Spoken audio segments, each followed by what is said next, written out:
Amahoro amahoro God's people, ubwoko bw'Imana muhereye hirya no hino Afurika, Amerika, Aziya, Australia, impande n'impande. Yego ndabasuhuje mugumye mugubwe neza, basuhuza ni mugenzi wanyu Anastase Sibomana. Yego turi kuri Rera TV 1. Uyu munsi rero twaje kuri wa munsi, uyu munsi ari wo munsi wa tariki 14 z'ukwezi kwa kabiri, umunsi bamwe hirya no hino ibikorwa bigiye bitandukanye bidasanzwe bigenda bigaragara bavuga ko ari umunsi wa Saint Valentin. Ese Saint Valentin tugiye kurebera hamwe nyirizina ikihishe hanyuma y'uyu munsi wa Saint Valentin, cyangwa ibyihishe hanyuma y'uyu munsi wa Saint Valentin. Rero nubundi nkuko turi ubwoko bw'Imana, God's people, yego intego yacu duharanira kumenyekanisha ukuri kw'ijambo ry'Imana, ndetse tumenyekanisha n'inzira yo kurijya mu bwami bw'Imana.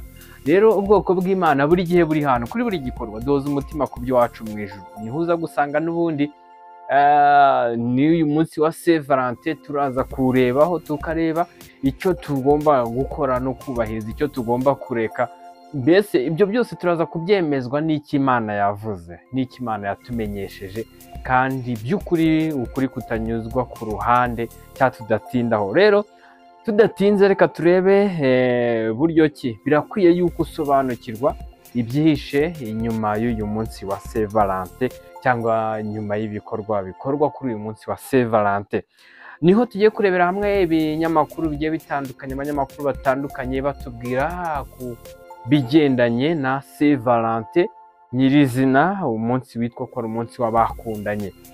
Tugiye gusanga ikinyamakuru cya mbere kitwereka yuko ku itariki 14 z'ukwa kabiri buri mwaka ku ngoma y'umwami w'abami witwa Claudius wa kabiri mu mwaka wa 273 mbere ya Yesu Kristo bizihizaga umunsi mukuru w'ikigirwamana cy'abagore cyitwa Juno. Yego ibyo ngibyo ni byabonaga kuri uyu munsi bizihizaga umunsi w'ikigirwamana cyitwa Juno. Rero birakwiye yuko ugira amakenga ukamenya ibyo urimo gukora ibyo ari byo n'ibyo urimo kubahiriza kuri uyu munsi witwa Saint Valentin. Turasanga kandi ku itariki 14 z'ukwa kabiri ni wo munsi Padiri Valentin, ni wo munsi Padiri Valentin w'Umuroma yapfuye anyonzwe n'umwami w'abami Claudius. Yego kandi ku itariki 14 z'ukwa kabiri buri mwaka Abagiriki bibukaga ubukwe bw'ibigirwamana byabo bikomeye cyangwa bikuru cyitwa Zeus na Hera. Yego aho ngaho ni mu Bagiriki. Witondere kandi urebe nyirizina ibikorwa urimo gukora. Niho twavuze ngo ubwoko bw'Imana buri gihe buri hano kuri buri gikorwa doza umutima ku by'iwacu. Ibyo urimo gukora reba icyo Imana ibivugaho n'icyo yabitangarijeho abantu tuboneka kuri uyu mubumbe w'isi. Niho turasanga kandi ku itariki 14 z'ukwa kabiri buri mwaka Abaroma bizihizaga umunsi mukuru w'ikigirwamana cy'uburumbuke. Bizihizaga umunsi mukuru w'ikigirwamana cy'uburumbuke.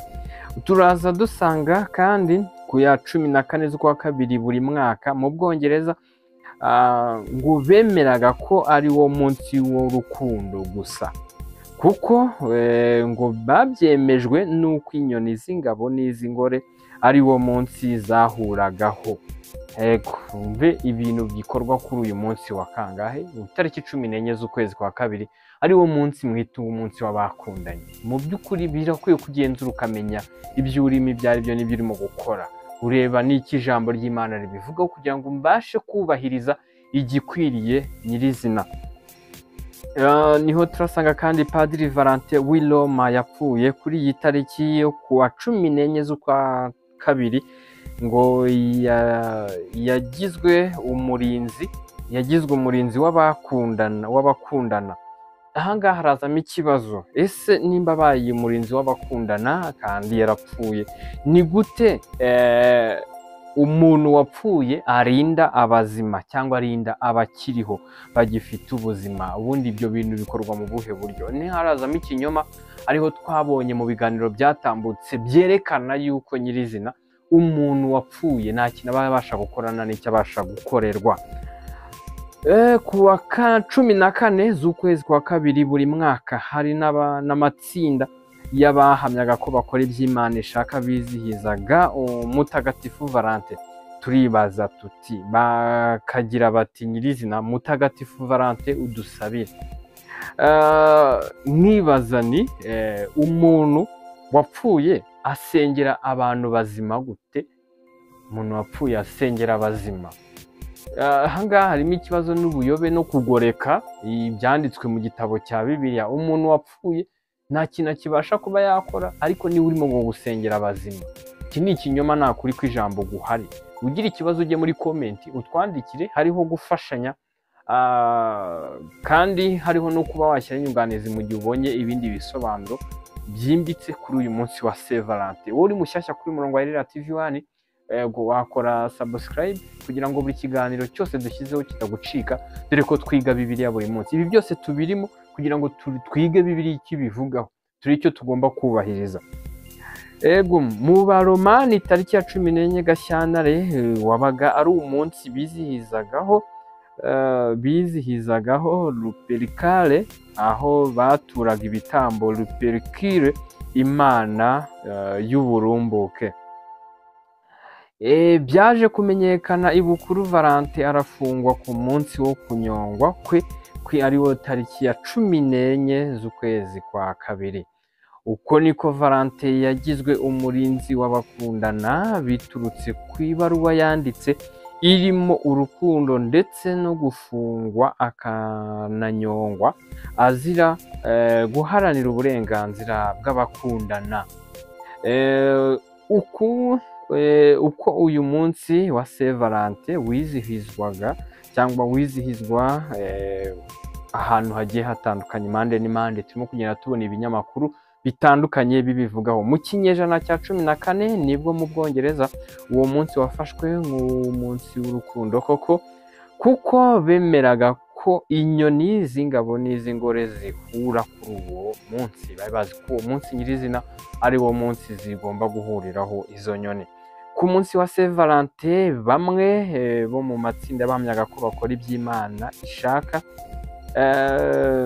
bajyaga gusura ibisigazwa bya Valante, uriya mupadiri, n'ubundi ahantu hatandukanye mu Burayi, mu Bushinwa na Taiwan. Kuva mu mwaka w'1980 uyu munsi wa Saint Valentin urizihizwa cyane, cyangwa ibyo bikorwa biberaho bigakomezwa kwibukwa cyane kurushaho. Tugiye kurebera hamwe n'ubundi n'ibindi binyamakuru icyo bibyemezaho ku munsi wa Saint Valentin. Ariho dusanga umunsi wa Saint Valentin wakomotse ku mupadiri w'umunyaroma witwaga Valante, wabayeho ku gihe cy'umwami w'abami Claudius ahagana mu mwaka wa 269 na 200 kugera kuri 273 mbere y'ivuka rya Yesu Kristo.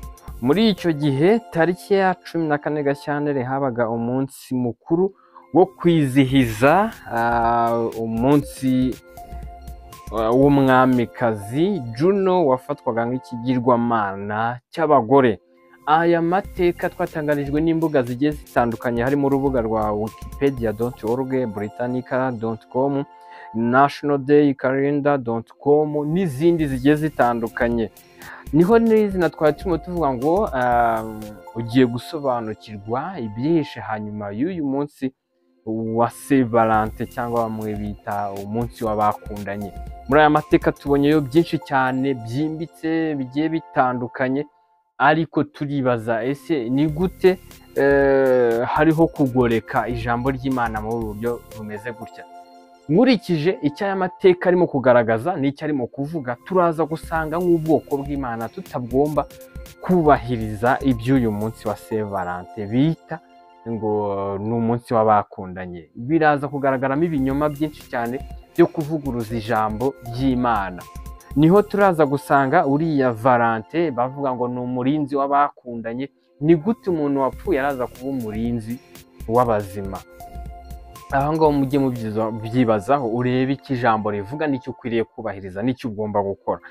Kandi baraza bagaragaze yuko uriya Valante wapfuye arimo kuza kugira ibikorwa yakorera abantu, aho harimo ikinyoma. Kuko abapfuye cyangwa abantu bavuye kuri uyu mubumbe w'isi, cyangwa igihe cyabo cyo kuba kuri uyu mubumbe cyarangiye, cyangwa igihe cyo kwigaragaza abo bari bo n'icyo bari cyo kuri isi cyarangiye, mu gihe bagiye nta gikorwa baba bakibasha kuba bakora, nta gikorwa bakagombye kuba bakora cyangwa bagaragaramo kuri uyu mubumbe w'isi, biba byarangiye, bo ubwabo ntacyo bikorera kandi n'abari ku isi ntacyo babasha kubakorera. Rero ni ikinyoma. Turareba ijambo ry'Imana ukuri kwabyo cyo kubivugaho, turasanga abantu bapfuye badakwiye gusengwa cyangwa gusabwa, dore ko twabonye hamwe bamwe bamufata nk'umutagatifu, bavuga ngo ni umutagatifu wapfuye ukwiye gusabira abandi bantu, bamubwira ati mutagatifu Valentin dusabire, dusengere, tubwirire uyu n'uyu. Icyo gihe ni ikinyoma, nta kuri guhari. Ijambo ry'Imana ritwereka yuko abazima tugihumeka, tukiri ku mubumbe w'isi, ku minota dufite nitwe tuba tubasha gukominikana n'Imana. Yego, rero iki ni ikinyoma, no kuyobya abantu no kubashyira mu kaziga k'amayoberane k'ibintu bidasobanutse nyirizina. Reba icyo Bibiliya ivuga, wireba ku cyo abantu bavuga. Icyo abantu barimo kuvuga, reba ugenzura, urebe icyo Bibiliya ibivugaho nimba ari ukuri. Yego, nanjye urimo kuvuga ibi ngibi birakwiye yuko wandika muri komenti ukambwira cyangwa ukampamagara, kugira ngo duhurize hamwe igikwiriye cy'ingenzi, tureba ku cyo Bibiliya ivuga nyirizina. Nk'ubwoko bw'Imana duterwa ishyaka no kwiga ijambo ry'Imana buri munsi. Birakwiye ko rero nk'uko twiga Bibiliya kuri Irera TV1 buri munsi, kandi tukaba duterwa n'iryo shyaka ryo kwiga, ntabwo duhwema, ntiduhagarara, ntiduceceka, ahubwo tugomba kugumya kurushaho gukora igikwiriye cy'ingenzi. Niho turasanga Yesaya 8:19 avuga ngo, kandi nibababwira ngo nimushake abashitsi mubashikishe, mushake n'abapfumu banwigira bakongorera, mbese abantu ntibari bakwiriye gushaka Imana yabo bakaba ariyo babaza? Mbese iby'abazima byabazwa abapfuye? Ni gute ibintu by'abantu bazima turiho tukwiye kubaza abapfuye nyirizina, cyangwa akaba aribo baza kubibazwa? Byaba ari ikibazo, ni n'ikinyoma, ni n'ibintu bitumvikana nyirizina. Turasanga no mu Mubwiriza ibice 9:10 havuga ngo, umurimo wawe wose werekejeho amaboko yawe uwukorana umwete, kuko ikuzimu aho ujya nta mirimo nta n'imigambi uzahabona, haba no kumenya cyangwa ubwenge. Ijambo rirerekana yuko wapfuye nta kintu abasha gukora, nta mugambi uriyo, nta n'imirimo yabasha gukora. Ni gute barimo kuvuga ko abapfuye baraza gusengera abazima, abapfuye baraza kurinda abazima? Iki ni ikinyoma, nta kuri guhari. Mureke twige Bibiliya bwoko bw'Imana, twe kugendera mu bigare by'amatsinda y'abari kuyobya abantu, ahubwo reba icyo Bibiliya ivuga, reba ukuri kw'ijambo guhari, we kugendera mu buyobe bw'abantu. Reba umuntu avuze ikintu, genzuza Bibiliya urebe nimba bihura koko. Yego, birakwiye rero ko wiga Bibiliya, dore ko ku murongo wa Irera TV1 twiga Bibiliya buri munsi, ntabwo duhema, ntiduceceka, ntidutuza. Niho turasanga kandi hariho no kugoreka ijambo ry'Imana. Hariho kugoreka ijambo, ariho dusanga bamwe ibyo ngibyo babikora bagamije kugira ngo bikururira abigishwa benshi inyuma yabo, kandi banagamije kugira ngo babone indamu ku bantu.